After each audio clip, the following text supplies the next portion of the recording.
Bueno, muchachitos, en los capítulos 5 y 6 se habla de dos temas muy importantes. Primero aparece la palabra prócer, una palabra bastante difícil de escribir porque es una palabra que empieza con P, pero después suena con otra letra pr, que es la P con la R. Es un grupo consonántico PR, sílaba PR, para escribir palabras como prócer, predicado, pregonero, ¿sí? Una sílaba compuesta, que nosotros hablamos el otro día de una sílaba compuesta, vamos a ver varias, pero las vamos a ver más adelante, después del receso de invierno, porque son sílabas que cuesta un poquito leer, pero no tengan miedo y no se preocupen que a lo largo del año esas sílabas les van a salir. Por supuesto que es mucho más fácil leer po, pa, pe, pero las sílabas compuestas como pro,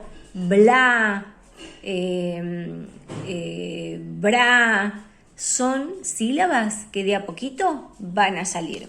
La señorita, aparte de hablar de Manuel Belgrano, un prócer ilustre, y de escribir tan lindo en el pizarrón como yo mostré recién en el cuento, además de esto, describe, cuenta cómo era la vida, ¿sí? Cómo eran las calles, cómo eran las personas, cómo se vestían. Yo les quiero leer un pedacito de lo que dijo la seño.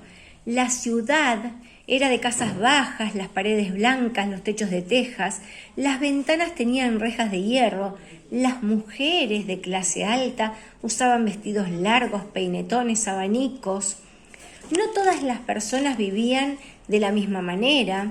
Los españoles y los que tenían dinero eran de clase alta, tenían muchos privilegios, un montón de gente a su servicio. Yo no sé si se acuerdan que todo esto nosotros lo hablamos cuando hablamos de la vida en la época colonial. ¿Se acuerdan que yo les conté un montón de cosas de las diferentes maneras de vivir en la sociedad? Que algunas personas eran como de un modo de vivir más adinerado, más acomodado, y después teníamos a los trabajadores, los vendedores ambulantes, a los que estaban esclavizados, que trabajaban para esta gente de la clase más alta, que la ropa era diferente, que la gente que trabajaba para ellos tenía la ropa como más desgastada, ¿se acuerdan?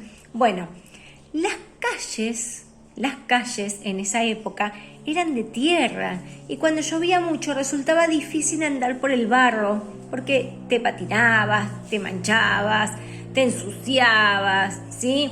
Es horrible andar por el barro. Bueno, a mí un poco me gusta. Para lavar la ropa se tenían que ir al río. ¿Se acuerdan que lo hablamos con la lavandera que hacía traca, traca, traca? Los comercios tenían sus locales enfrente de una plaza, que era el lugar más popular. O vendían sus productos en un lugar que se llamaba pulpería. Esto no lo hablamos nunca. La pulpería era como un almacén muy grande donde se vendía todo lo que la gente necesitaba. Y también, por supuesto, que nosotros ya lo sabemos, había vendedores ambulantes. Nosotros la vez pasada hablamos de cómo eran, no sé si se acuerdan, el lobo y los cerditos. ¿Cómo son las cosas? Hablar de cómo es algo, que yo ya lo conté esto, es describir.